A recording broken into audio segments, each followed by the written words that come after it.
Caroline was desperate because Philippi was coming toward her. Her ex who refused to accept they were over and who showed up at every party she went to. She looked around the gala hall. No way out. Bathroom, occupied, balcony, full of smokers. Then she saw it. A discreet door, a coat closet. She rushed in, closing the door behind her. Completely dark. Perfect. Until a male voice spoke up and said, "Already occupied." Caroline screamed. The man screamed too. Someone turned on their phone flashlight. Ryan Sartori, the billionaire CEO who owned the company hosting the event. He was sitting on the floor of his own closet, loose tie and the expression of someone questioning their life choices. "What are you doing here?" Caroline asked. Then voices in the hallway. A female voice. "I'm sure Ryan came this way." Another voice, male this time. "Caroline? Babe? Where are you?" They both froze. Ryan, impulsive, said, "I'll make you a bet. We stay here 5 minutes completely still, like together, so we can fit in the small space. If we don't make noise, they'll leave." Caroline, with no better options. "You're crazy." "But I'm in." Then Ryan pulled her close. Tight embrace. She sat on his lap, since it was the only way to fit. His arms around her and synchronized breathing way too close. And then when they least expected it, the closet door opens. Chapter 1. The Closet Encounter. This is insane. Caroline Webb was at the Sartori Enterprises charity gala only out of professional obligation, accompanying a client who insisted that events like this were essential for networking in the interior design world, and she was seriously considering whether it was really worth it when she saw Philippi Costa crossing the ballroom in her direction. Her heart dropped to her stomach because she instantly recognized that specific smile on his face, the smile that meant, "Can we talk?" And that inevitably turned into 40 endless minutes of pleading about giving the relationship she'd ended 3 months ago another chance, a relationship he simply refused to accept as over. Caroline spun on her heels and started walking quickly in the opposite direction, her gala dress brushing against her legs as she literally fled through the ballroom full of elegant people chatting about investments and charity. The women's bathroom had a line that extended into the hallway, and the balcony was completely overrun by smokers, so when she saw the discreet door next to the bar, she didn't think twice before heading in that direction and pushing the wood hard enough to get in and quickly close it behind her. "Occupied," a male voice echoed in the dark space, making Caroline let out a sharp scream of fright that was immediately followed by another equally startled scream, coming from somewhere among the hanging coats. The faint light of a phone turned on, revealing Ryan Sartori sitting on the floor of his own closet, tie loose around his neck, and the expression of someone who was deeply questioning all the life choices that had led him to that ridiculous moment. "Sorry, but I need to hide," Caroline said quickly, while her heart was still racing from the double shock of finding the billionaire CEO owner of the company hiding in a closet during his own party. Ryan looked at her with a raised eyebrow and responded with a dry tone that carried irritation poorly disguised as dark humor. Line, "I got here first." Before Caroline could formulate any adequately sarcastic response to that absurd statement, voices began echoing in the hallway outside the door, and she instantly recognized the shrill female voice of Charlotte Pierce, proclaiming with absolute certainty that Ryan had come this way, followed almost immediately by Philippi's male voice calling, "Caroline? Babe? Where are you?" with that irritating insistence that made her want to scream in frustration. They both froze completely, and Caroline saw the same panic she felt reflected in Ryan's dark eyes as the voices got closer and closer to the closet door.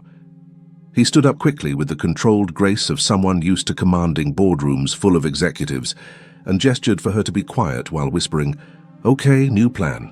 We stay completely silent." "Won't they open the door?"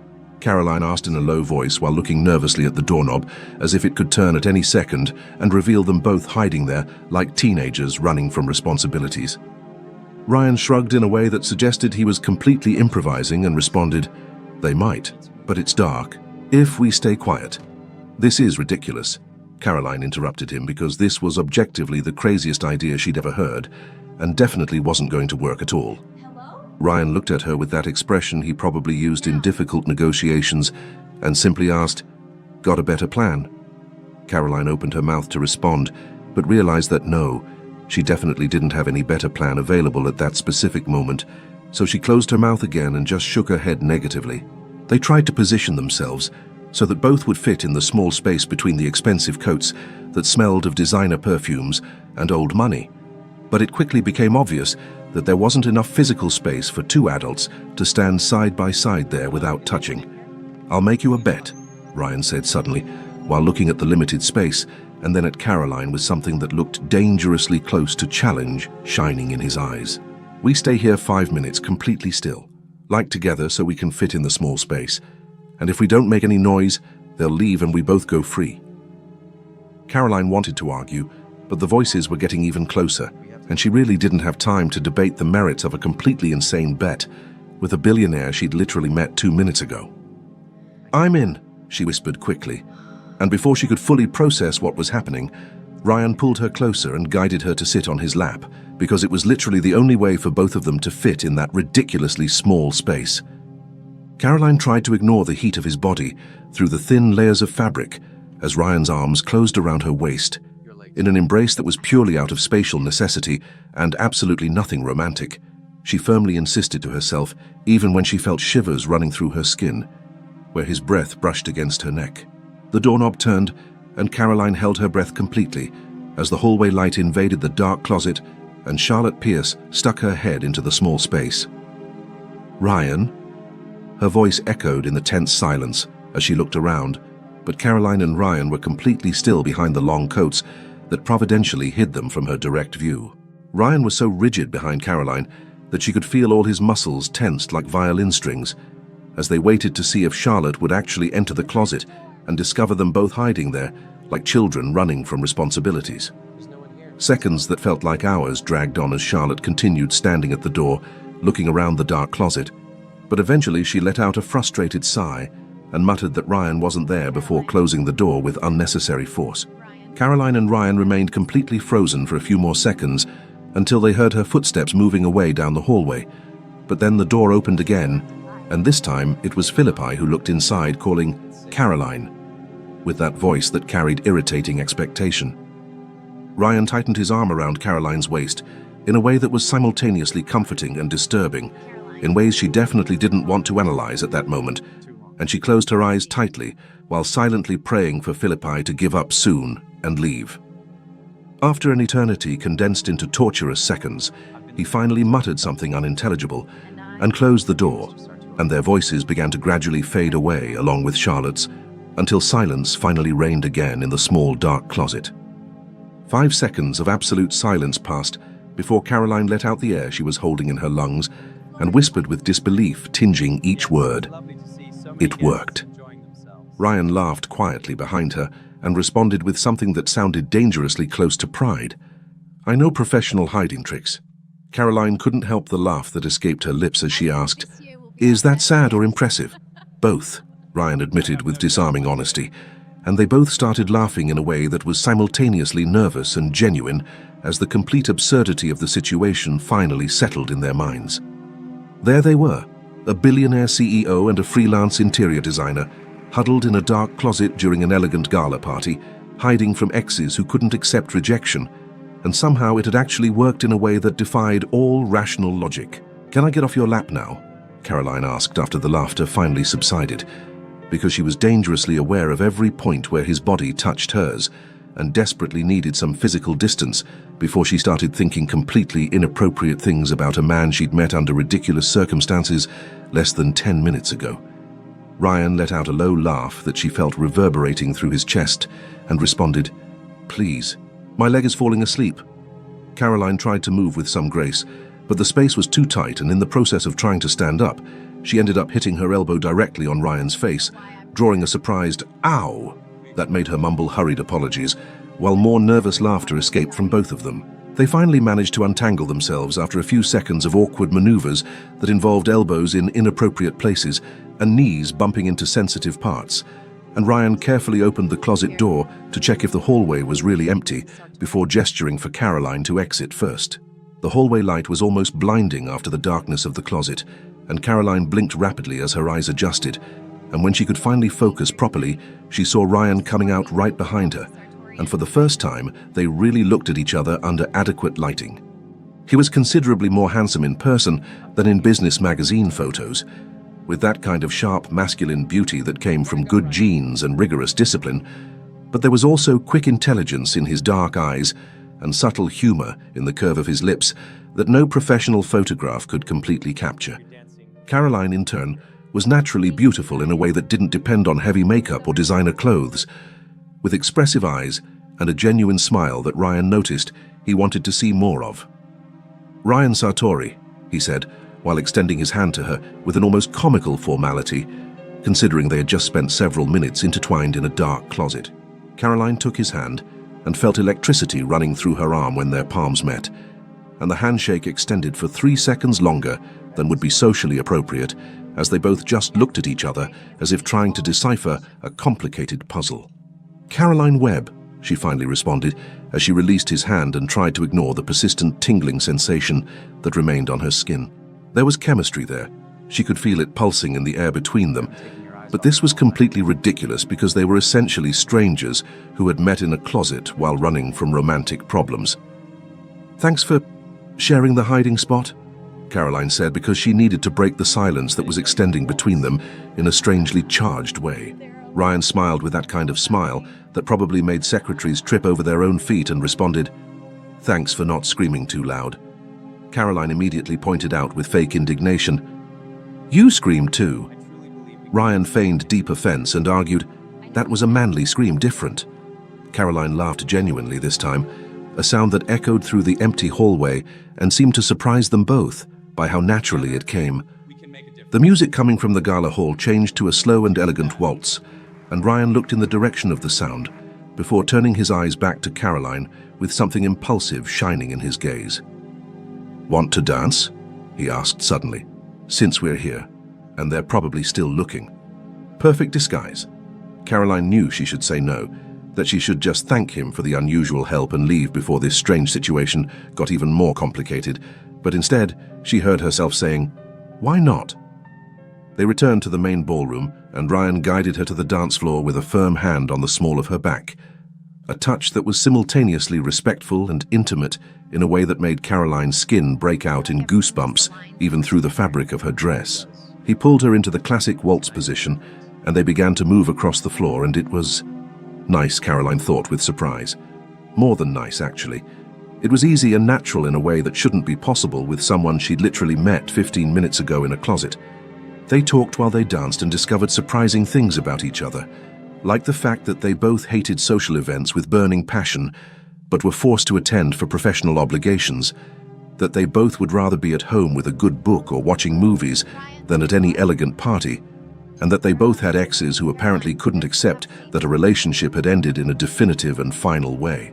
The music was coming to an end when an authoritative female voice cut through the air near them with the subtlety of a hammer hitting glass. "Ryan, I've been looking everywhere for you." Victoria Sartori appeared beside them with an expression that mixed maternal relief and aristocratic irritation in equal proportions, and continued without giving time for a response. "Charlotte is here. She wants to talk." "Mom, no," Ryan said with a tone that carried the exhaustion of having had that same conversation dozens of times before. Victoria looked at Caroline for the first time, and there was clear judgment in her eyes as she asked with a tone that strongly implied the answer didn't matter much. "And who is this?" Caroline was completely used to that kind of reception from people who considered social status and family connections more important than character or individual talent, so she responded calmly without showing that it affected her. "Nobody. I was leaving anyway." "She's Caroline," Ryan said suddenly with a firm voice that carried surprising determination, and Caroline looked at him with surprise as he continued without hesitation, "My date for the evening." The lie came out so naturally that Caroline almost believed it for a second, but Victoria definitely wasn't convinced as she looked between the two with obvious suspicion painted on every aristocratic line of her face. "Uh-huh," Victoria murmured with skepticism that practically dripped from each syllable. "Well, Charlotte is waiting." Then she turned and left with firm steps that echoed on the marble floor, leaving an awkward silence in the air behind her. "You didn't have to," Caroline started to say as soon as Victoria was definitely out of earshot, but Ryan interrupted her with a hand gesture and an expression that looked genuinely apologetic. "Sorry, It was impulse. My mother is insistent about Charlotte. He paused, and then added with honesty that seemed to cost something. Extremely insistent. Caroline looked at him and felt something shifting in her chest because she completely understood that feeling of family pressure about relationships that had already ended. I get it, she said in a low voice. My family loves Philippi. They think I'm crazy for breaking up with him. They looked at each other for a long moment, charged with mutual understanding and silent recognition that they were both dealing with surprisingly similar situations despite coming from completely different worlds. Ryan was the one who finally broke the silence with a question that seemed casual, but carried weight that neither of them yet fully understood. Do you have plans for tomorrow? If she had plans, I bet she cancelled them right now. Chapter 2. The Fake Dating Proposal. We keep this fake. The cafe Ryan suggested was in a quiet part of town that Caroline rarely frequented because the menu prices probably cost more than she spent on groceries for an entire week, and she arrived a few minutes late because she had trouble finding affordable parking in a neighborhood where everyone seemed to have private drivers. Ryan was already seated at a corner table when she walked in, and he stood up with that old-fashioned politeness she didn't expect while pulling out the chair for her to sit with a smile that made her stomach do involuntary flips that she firmly refused to analyze. They ordered coffee and made small talk about the weather and traffic for exactly 90 seconds before Ryan apparently decided it was time to get straight to the point without any more unnecessary beating around the bush. Proposal, he said suddenly while leaning slightly forward with his arms crossed on the table, and there was something in his eyes that suggested he'd thought a lot about this since the night before. We pretend to date. Caroline had just brought her coffee cup to her lips when his words fully registered in her brain, and she spit the hot liquid back into the cup with such force that some drops splashed on the table between them. What? She managed to say between coughs while wiping her mouth with the expensive cloth napkin, and Ryan had the decency to look slightly embarrassed by the dramatic reaction his proposal had caused. Listen, Ryan continued quickly as if presenting a business pitch to skeptical investors, and he gestured with his hands in a way that suggested carefully controlled nervousness. You have an ex who won't take no for an answer. I have an ex who won't take no for an answer, and my mother who wants me to get back with my ex. If we show up together publicly as a couple, they stop chasing us, and we both get to live our lives in peace. Caroline looked at him with absolute disbelief, painted on every line of her face as she processed the complete insanity of what he was suggesting. This is bad rom-com plot, she said finally, and Ryan had the audacity to smile as if she'd just proven his point instead of completely refuting it. I know, he admitted without hesitation, but it works in them, right? Caroline crossed her arms and responded with a dry tone that carried sharp sarcasm. Never seen one. They're too predictable for my taste. Ryan looked at her with a raised eyebrow, and there was a playful challenge in his gaze when he said, Liar, everyone's seen at least one rom-com. Caroline felt an involuntary smile pulling at the corners of her mouth as she reluctantly admitted, Okay, I've seen a few, maybe more than a few, and they always end with the protagonists actually falling in love with their fake partner, which is obviously completely predictable and annoying. Ryan leaned even further forward, and there was something intense in the way he looked at her when he responded, Won't happen to us. We're rational, mature adults who can separate performance from reality. Right, Caroline said slowly, while rotating her coffee cup between her hands and considering the crazy proposal with more seriousness than she should. Totally rational and mature to pretend to date a billionaire I met hiding in a closet less than 24 hours ago. Ryan smiled with that smile that probably closed million-dollar deals and began detailing the terms of the proposal as if negotiating a business contract. 2 weeks of public dating at strategically selected social events, subtle social media posts that suggested a relationship without being overly obvious, and absolutely nothing intimate because this was purely transactional and professional, despite appearing romantic to outside observers. After the 2 weeks, they would break up amicably, and hopefully both Charlotte and Philippi would have given up and moved on with their lives, leaving Caroline and Ryan finally in peace. What's in it for me? Caroline asked, because despite the proposal sounding tempting, she wasn't naive enough to believe in free lunch, especially when offered by a billionaire CEO who probably didn't do anything without calculating return on investment. Ryan smiled as if he'd been expecting exactly that question and responded, "Besides Philippi finally stopping showing up at every event you attend, I can refer you to high-end clients who need a talented interior designer." Interior design, right? He'd researched her. Caroline realized with surprise that was simultaneously flattering and slightly disturbing, considering they'd only met yesterday. "How do you know I'm talented?" she challenged, and Ryan responded without hesitation. "I looked up your online portfolio. Your work is impressive and you're clearly undervalued in the market." Caroline felt something warming in her chest at the genuine recognition, but kept her expression neutral as she considered the proposal from all possible angles. Absolutely. "Okay," she said finally with a decided tone. "Deal. But clear rules from the start. No real kissing unless absolutely necessary to maintain appearances. No unnecessary touching that isn't part of the public performance. And no confusing fake with real at any point." "I completely agree," Ryan responded, while extending his hand across the table as if they were closing a business deal. And when Caroline took his hand to officially seal the agreement, she tried to ignore the electricity that ran through her arm at the contact. The first public date happened 3 days later at an upscale restaurant downtown. The kind of place where the waiting list was months long, but that Ryan got a table at immediately with a single phone call. Caroline arrived wearing a simple but elegant dress that she'd bought specifically for the occasion, because her normal clothes definitely weren't appropriate for restaurants where the waiter wore white gloves. And when Ryan stood up to greet her, she saw clear approval in his eyes that made her stomach do nervous flips. They were too stiff, Caroline realized as soon as they sat down, trying to seem natural but clearly performing each gesture and smile in a way that probably looked extremely forced to any casual observer. The couple at the next table was definitely looking at them strangely, and Caroline felt her cheeks heating with embarrassment as she tried to relax her tense shoulders. "Are you too tense?" Ryan murmured while leaning slightly forward, as if sharing an intimate secret. But his tone was more technical criticism than romantic concern. Caroline responded through gritted teeth, with a fake smile still plastered on her face. "You're tense too. Your shoulders are practically touching your ears." Ryan made a conscious effort to relax his posture and said, "We need to actually relax, or this will never look convincing." He tried to take her hand across the table in a classic romantic gesture, but in the process ended up hitting the water glass with his elbow, making the liquid spill dramatically across the white tablecloth, while ice scattered in all directions.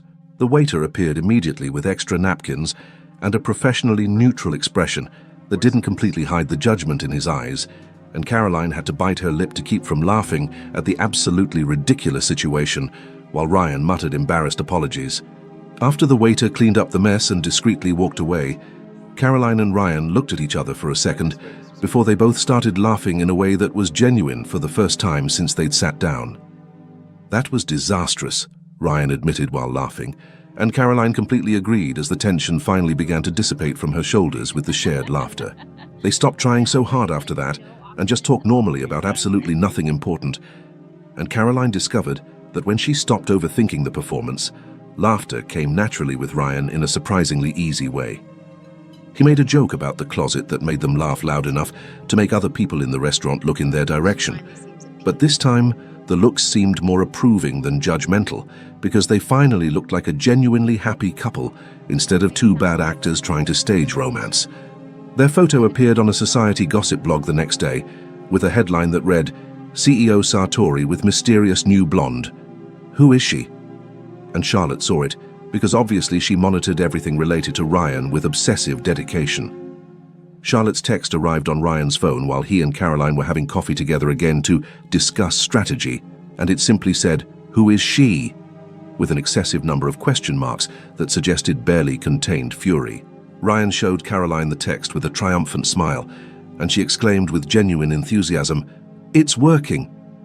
They celebrated with a high five that somehow turned into intertwined hands on the table, which in turn became prolonged looks that lasted several seconds beyond comfortable, and Caroline felt her heart racing in a way that definitely shouldn't be happening during completely fake dating. They both pulled away abruptly at the same time as if they'd been burned, and Ryan cleared his throat uncomfortably before saying, "We almost forgot. It's fake." Caroline agreed too quickly. Right. Totally fake, obviously. But the air between them felt charged with something neither wanted to name.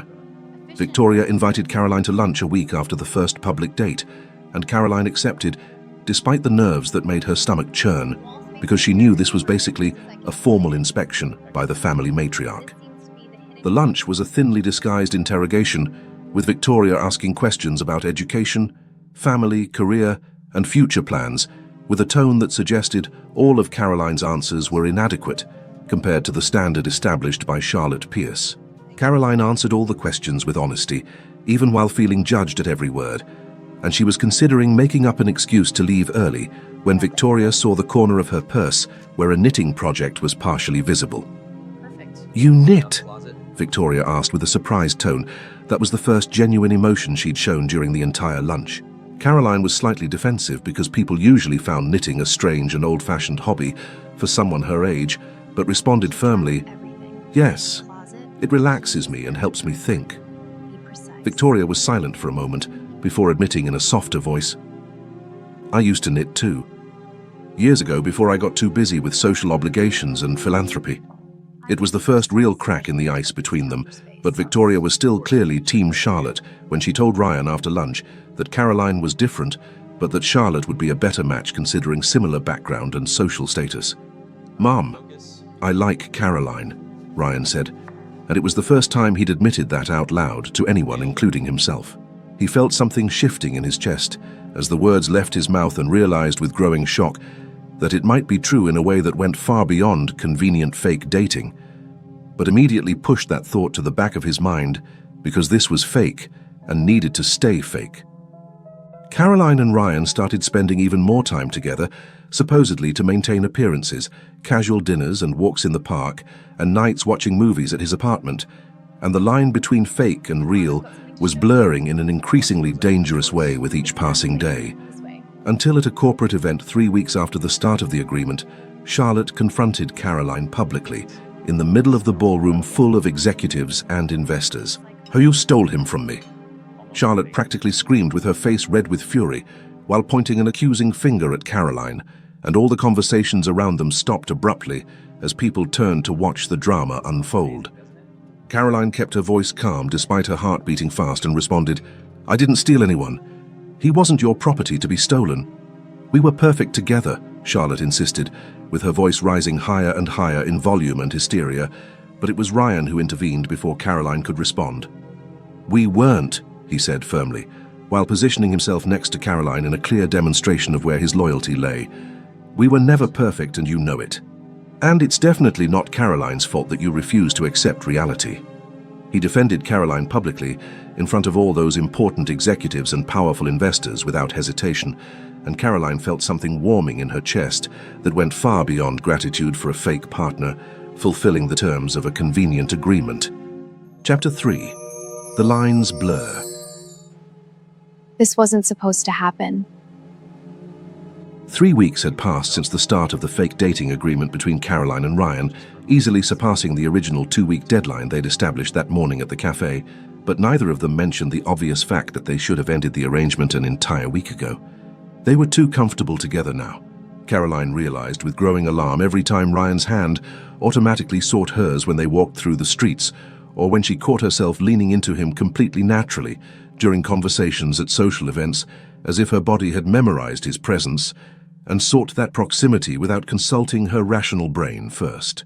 Caroline's friends started asking increasingly direct questions about whether the relationship was real or not, and she responded, "Of course not," with a vehemence so defensive that even she realized it sounded too fake to be convincing. Ryan had the same awkward conversations with co-workers who made comments about how he seemed happier lately, and asked if that pretty designer who appeared in all the photos with him was the reason, and he denied it with an intensity that definitely suggested the opposite of what his words proclaimed. A Friday night found Caroline at Ryan's apartment watching a movie because he'd insisted they needed to be seen together, frequently enough to maintain the illusion, but not so much that it seemed excessive, and she'd agreed because the logic made sense, even though the excuse was transparently weak. His apartment was huge and modern, with floor-to-ceiling windows that offered a spectacular view of the illuminated city. But Caroline looked around the minimalist space and couldn't hold back the comment that escaped her lips before her social filter could stop it. "Your furniture is terrible," she said casually, while observing the generic grey sofa and glass coffee table that looked like it had come directly from a corporate catalogue with no personality. Ryan looked genuinely offended by the frank criticism and responded with wounded dignity. "It's minimalist. It's modern and sophisticated style." Caroline turned to look at him with a raised eyebrow, and there was playful challenge in her gaze when she said, "It's sad and soulless. I can redesign the space if you want."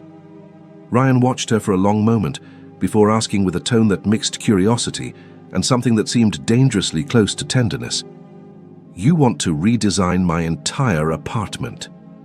Caroline crossed her arms and responded firmly, "Professionally, charging my normal rate for services rendered, obviously." Ryan laughed in that genuine way that made his eyes sparkle and said, "Okay, do the redesign. I'll pay whatever you charge."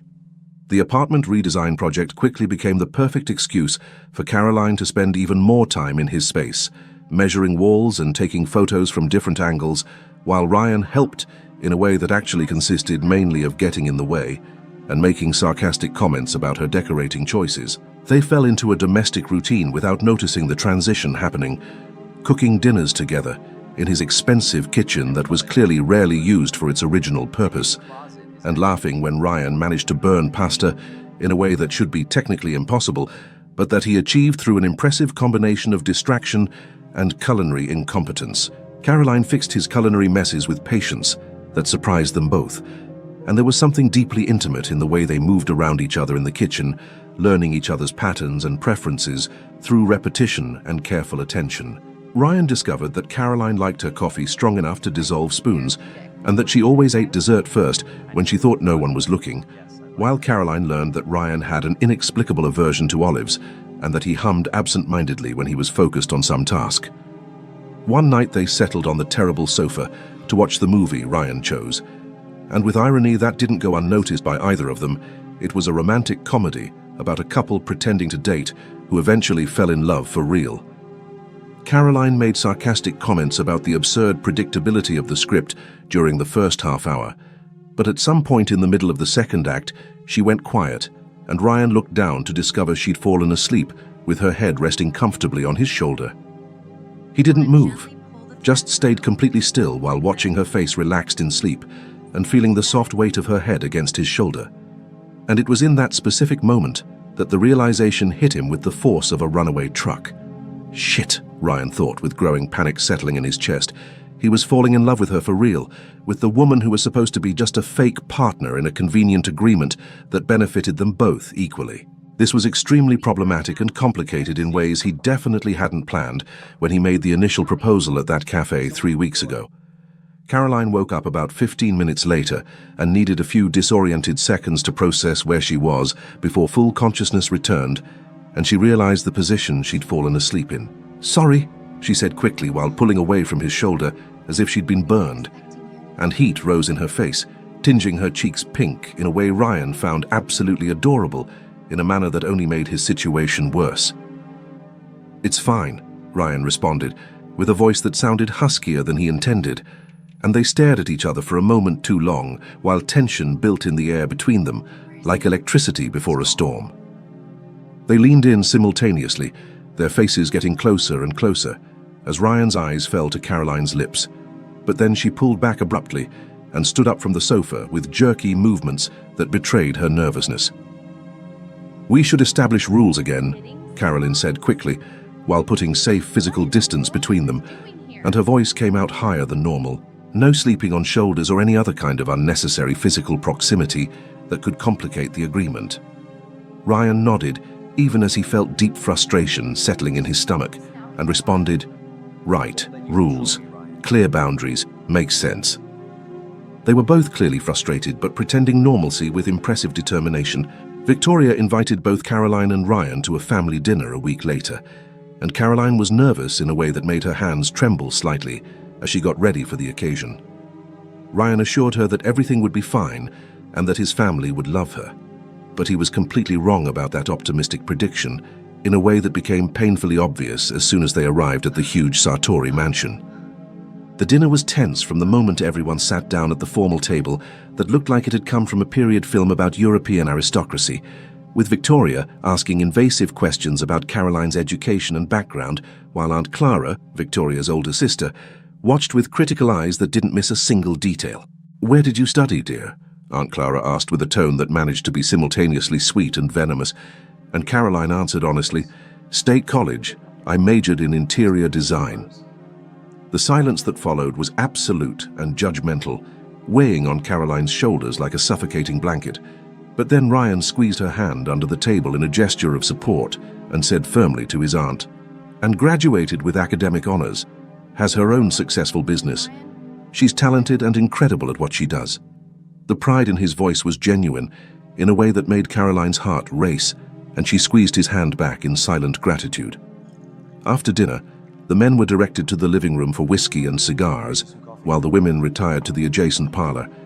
And it was an old and deeply sexist tradition, but the Sartoris were traditional people who valued antiquated customs over social progress.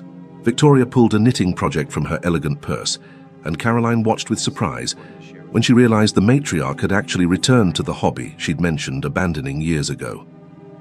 "You went back to knitting?" Caroline asked with genuine interest lighting up her face, and Victoria smiled in a way that was the first true warm expression she'd directed at Caroline. "Yes, after our conversation I started again and forgot how much it relaxed me." They talked about complex patterns and different types of yarn and techniques that Caroline had learned from her grandmother, and for the first time since meeting Victoria, Caroline felt like they were actually connecting as people, instead of just following designated social roles. Aunt Clara made poisonous comments about Caroline to the other women present when she thought she wasn't listening, suggesting the girl was clearly a gold digger who had trapped Ryan with some kind of manipulative trick. Victoria, surprisingly, defended Caroline with a firm voice that left no room for argument. "She's smart and genuinely talented, and more important than anything, Ryan is truly happy for the first time in years. Did you see the way he looks at her?" Aunt Clara muttered something about Charlotte being the better choice considering family pedigree, but Victoria cut off the objection with a final tone. "Charlotte is boring and always has been. I just didn't want to admit it because the families have been close for generations. Caroline is infinitely better for my son." In the car driving home, Caroline commented with exhaustion tinging her voice, "Your family is extremely intense." Ryan made an apologetic grimace and said, "Sorry about them. I know it was hard." Caroline turned to look at him with a genuine smile that lit up her tired face and responded, "But your mom liked me in the end." The knitting definitely saved the situation. Ryan looked at her with a strange expression before asking slowly, "You knit as a regular hobby?" Caroline laughed and responded, "I've always knitted since I was a kid. It's kind of a weird hobby for someone my age, I know, and most people judge when they find out." "I knit too," Ryan said suddenly in a low voice, and Caroline was absolutely certain she'd heard wrong. "What?" she asked while turning completely in her seat to face him directly, and Ryan kept his eyes fixed firmly on the road ahead, while the tips of his ears turned red with embarrassment. "Knitting," he repeated with a defensive tone. "I knit as a hobby. Nobody knows because it's extremely embarrassing for a billionaire CEO to admit."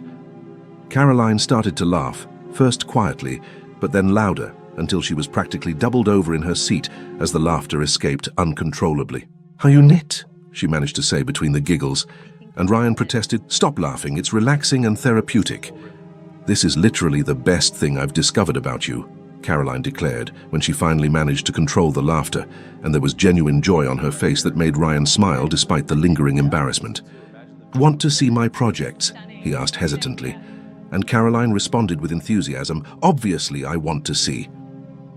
At his apartment, Ryan led Caroline to the closet in the bedroom that she'd never seen before, and when he opened the door, it revealed shelves full of impressively quality knitting, scarves in complex patterns, hats with intricate details, and even a complete sweater that had clearly required countless hours of dedicated work.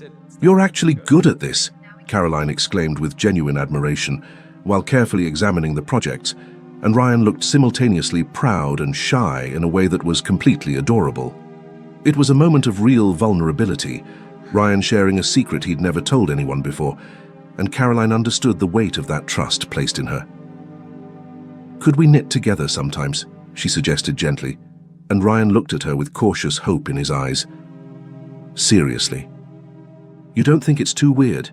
Caroline smiled and responded, "My weird hobby finally found its perfect match." They were smiling at each other in a way that was deeply intimate when loud, aggressive knocking echoed on the apartment door, followed by Charlotte's voice shouting, "I know you're in there, Ryan." They both froze while processing how she'd managed to get past the building's security, but then they remembered that Charlotte had an old key to the apartment that she'd never returned when the relationship ended months ago. The door opened because Charlotte still had access, and she entered the room with eyes searching furiously until she found Ryan and Caroline standing near the open closet full of knitting. Charlotte looked between them, and the visible knitting and something in her just exploded with fury that had been building for weeks. "You're replacing me with a knitter?" she practically screamed, and Caroline responded indignantly, "Hey! She's not from our world," Charlotte continued with her voice rising higher and higher in hysterical volume. "She's nobody. You're going to throw everything away for this how?" But Ryan cut off her words with a voice that was low but loaded with absolute authority that permitted no discussion. "Get out of here, now, or I'll call security and you'll lose access forever." Charlotte looked at him with shock painted on her face, because Ryan had never used that tone with her before, but when she saw he was completely serious, she left the room crying dramatically and slamming the door with force that made the pictures on the wall shake. The silence that followed was absolute and heavy, and Caroline was in shock while processing what had just happened.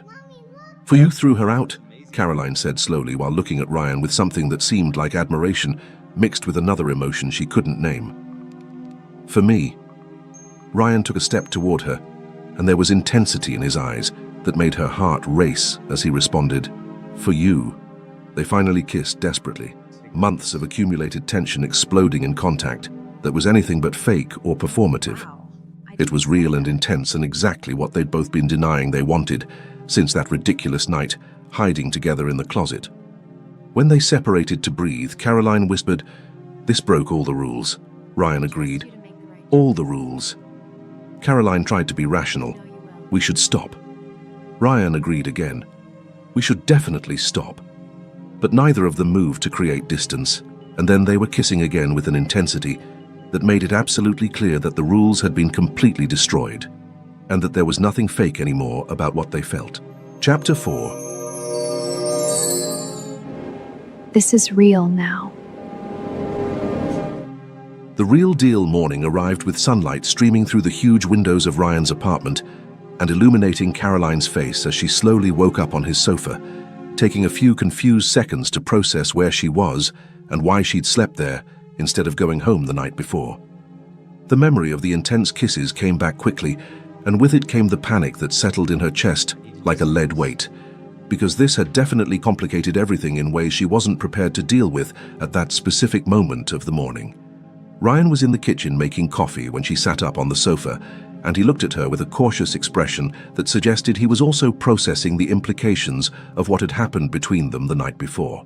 Caroline ran her hands through her disheveled hair and said the first thing that came to mind, "This absolutely complicates everything we established in the original agreement." "Or simplifies it," Ryan responded while bringing 2 cups of coffee to the living room and sitting next to her on the sofa, maintaining a respectful distance that seemed strange, considering that hours ago they were completely intertwined. Caroline took the cup of coffee he offered and looked at him with genuine confusion painted on her face. "How exactly does this simplify anything?" Ryan took a deep breath as if preparing to give an important presentation at a board meeting, and then the words came out in a determined flow that left no room for misunderstanding. "I like you for real, not just as a convenient partner in a fake agreement. You like me. I can feel it in the way you look at me and in the way you kiss. So we stop pretending completely and date for real, without artificial rules or established deadlines." Caroline wanted that more than she wanted to admit to herself, but the fear of ruining what they'd built over the past weeks made her hesitate. "What if it doesn't work out between us?" she asked in a low voice while looking at the coffee in the cup instead of looking directly at him. "We lose the friendship we built, and it gets awkward and complicated."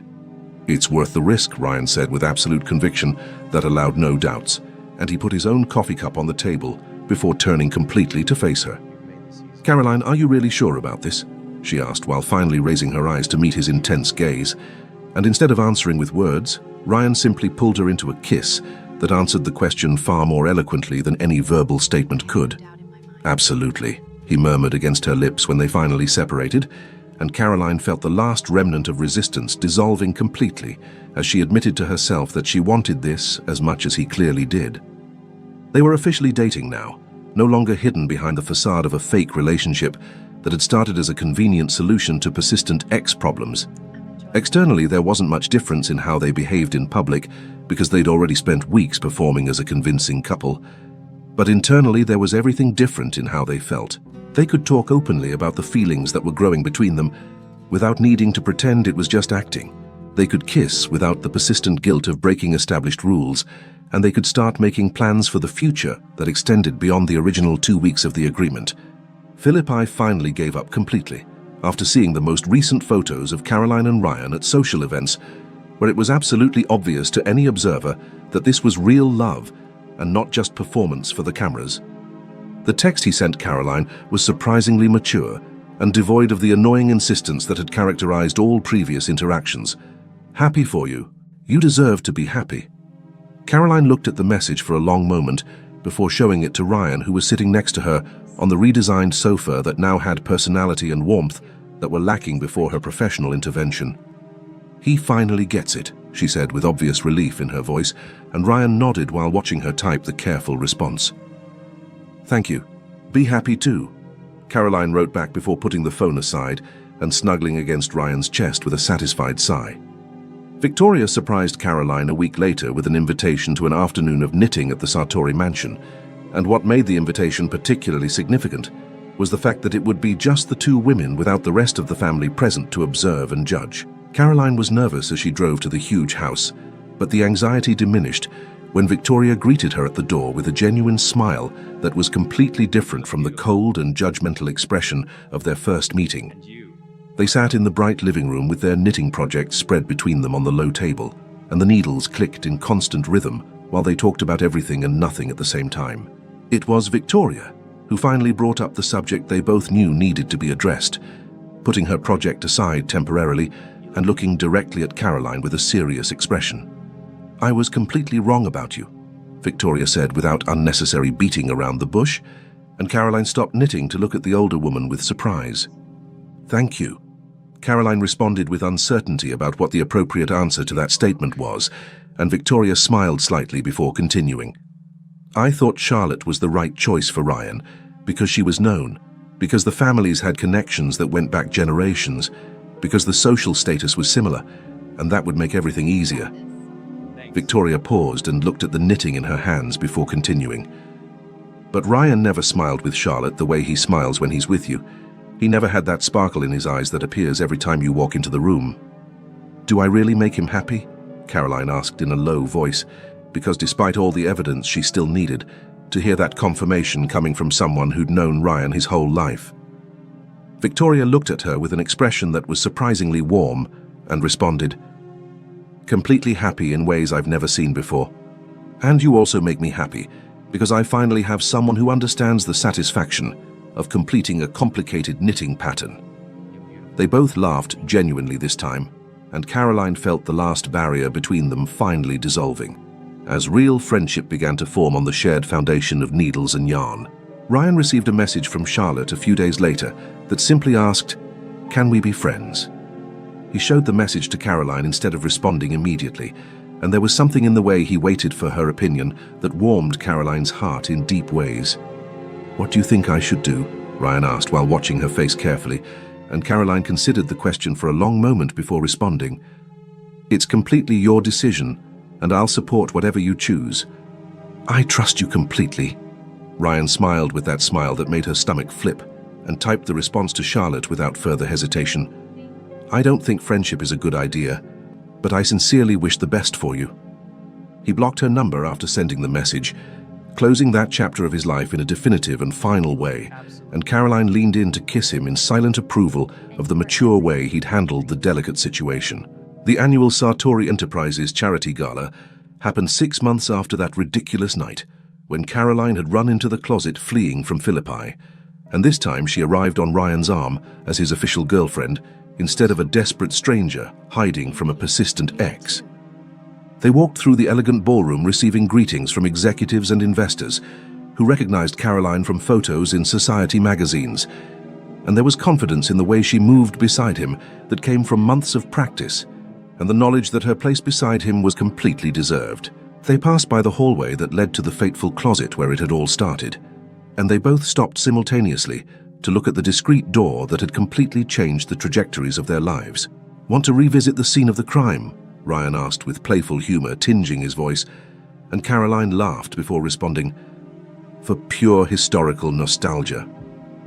They entered the closet that still smelled of expensive cashmere and designer perfumes, and Ryan closed the door behind them before pulling Caroline into a kiss that was completely different from those first tense moments hidden among the coats. "Thank you," Ryan murmured against her lips when they separated, "for invading my hiding spot that night."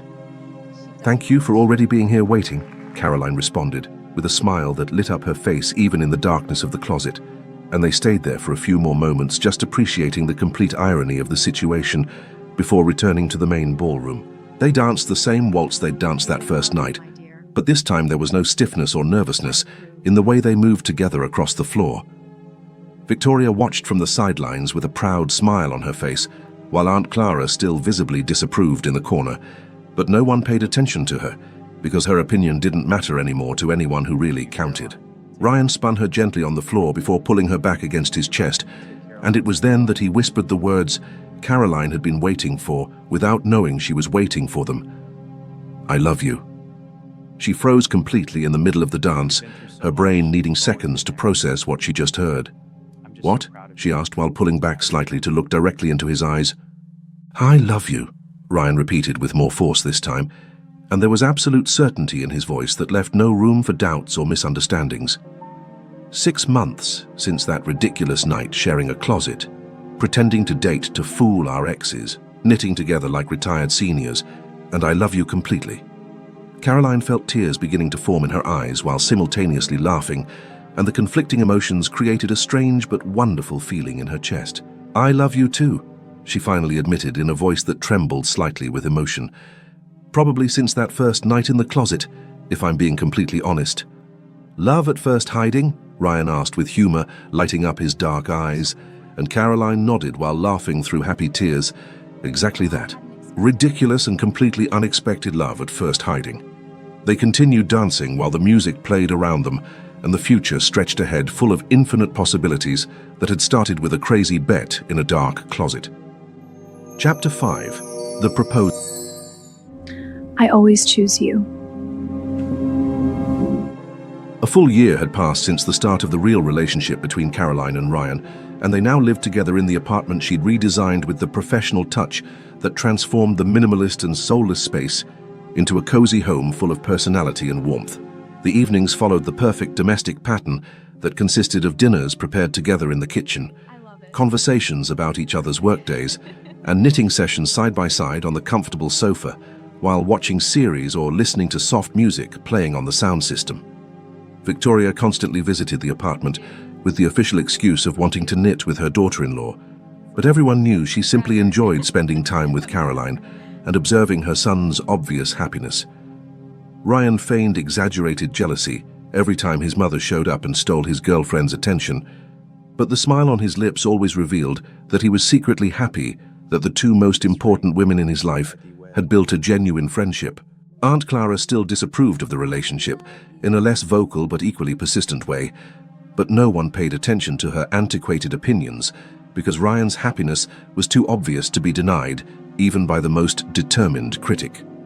Charlotte had married another businessman who was equally obsessive and intense as she was, forming the perfect pair of dramatic personalities who had finally found their soulmates. Philippi had also completely moved on and was dating someone new that Caroline had seen on social media and who seemed genuinely happy with him. The 1-year anniversary of the closet encounter was rapidly approaching, and Ryan planned the elaborate surprise with the meticulous care he applied to the most important business deals. He bought tickets to the same annual charity gala where it had all started that ridiculous night, and when Caroline asked why they were going to the event, he simply responded, "Historical nostalgia." The ballroom was decorated exactly the same way as the previous year, with crystal lights hanging from the high ceiling and tables covered with immaculate white tablecloths, and Caroline felt the wave of memories washing over her as she observed the space that had witnessed the beginning of their journey. Ryan held her hand firmly as he guided her through the familiar hallway, and Caroline's heart began to beat faster when she realized exactly where he was taking her.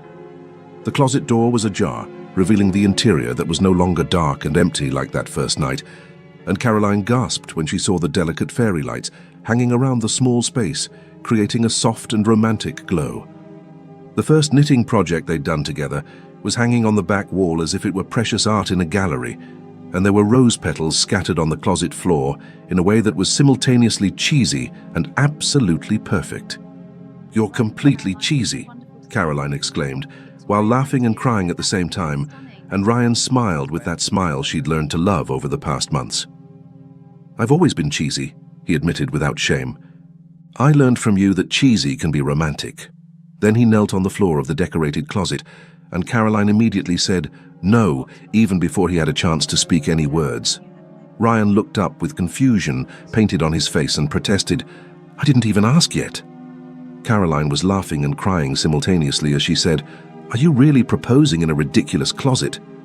"Where we met," Ryan argued with logic that made perfect sense to him. "It's romantic and meaningful."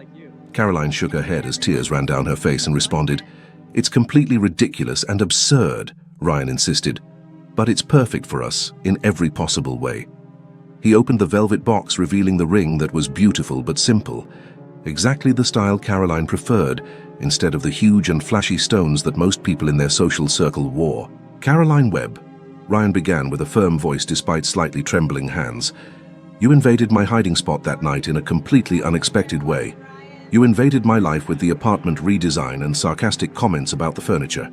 You invaded my heart with genuine laughter and the way you accept all the weird parts of me, including the secret knitting hobby.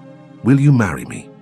Caroline looked at him with love overflowing in her chest in a way that seemed physically impossible to contain, but then she crossed her arms and said, "Under one specific condition." Ryan immediately agreed. "Any condition you want to establish." Caroline took a deep breath before declaring, "We get married here in this closet. Small and intimate ceremony. Just us and the officiant and maybe Victoria." Ryan blinked in surprise before laughing and pointing out, "That's probably illegal considering building codes and regulations." Caroline conceded the point and offered, "Okay then, the real ceremony can be traditional, but the private vows happen here first, just the two of us in the place where it all started." Ryan smiled while agreeing, "Perfect deal. So what's the answer to the original question?" "Yes!" Caroline practically screamed while throwing herself into his arms, making them both fall to the closet floor among the rose petals and fairy lights. "Obviously yes. The answer was always yes." They kissed there on the closet floor as the door opened, revealing Victoria standing outside holding an expensive bottle of champagne with crystal glasses in her hands. "Did she say yes?" Victoria asked with a huge smile lighting up her face, and Ryan looked up from the embarrassing position on the floor and responded, "How did you know we'd be here at this specific moment?" "You're my son," Victoria responded, with a tone that suggested the answer was obvious.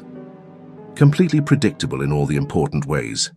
Caroline laughed while Ryan helped her up from the floor, and Victoria pulled her future daughter-in-law into a tight hug while whispering, "Officially welcome to the family, even though you've been part of it for months."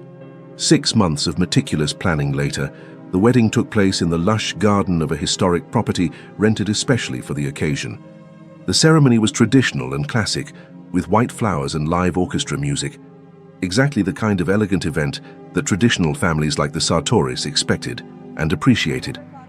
But before the official ceremony began, Caroline and Ryan hid in the small closet of the venue that Ryan had insisted the space needed to have for nostalgic purposes. "Thank you for hiding in my closet that night," Ryan said, while holding her hands in the dark and intimate space. Caroline smiled and responded, "Thank you for already being there waiting like destiny planned." Ryan promised, "I'll always share hiding spots with you for the rest of my life." Caroline made her own promise. "I'll always knit terrible scarves for you to wear in winter." "They're not terrible," Ryan protested automatically, and Caroline laughed while insisting, "They're completely terrible and you know it." They laughed together before kissing one last time, as fiancés before officially becoming husband and wife in the ceremony waiting outside. The reception was elegant with expensive food and impeccable decoration, and Victoria made an emotional toast that left half the guests with tears in their eyes. When Ryan told me he'd met his girlfriend hiding in a closet, I thought it was a weird joke. Victoria began while holding her champagne glass. Then I thought it would be a complete disaster. I was completely wrong about everything. Caroline is perfect for him in all the ways that matter. She makes him laugh genuinely. She knits with me on Thursday afternoons. And more important than anything, Victoria paused with emotion breaking her voice, she makes him happy in a way I've never seen before in his entire life. Officially welcome to the family, dear Caroline. Applause echoed through the ballroom as Caroline cried, and Ryan kissed her with love overflowing between them in a way visible to everyone present.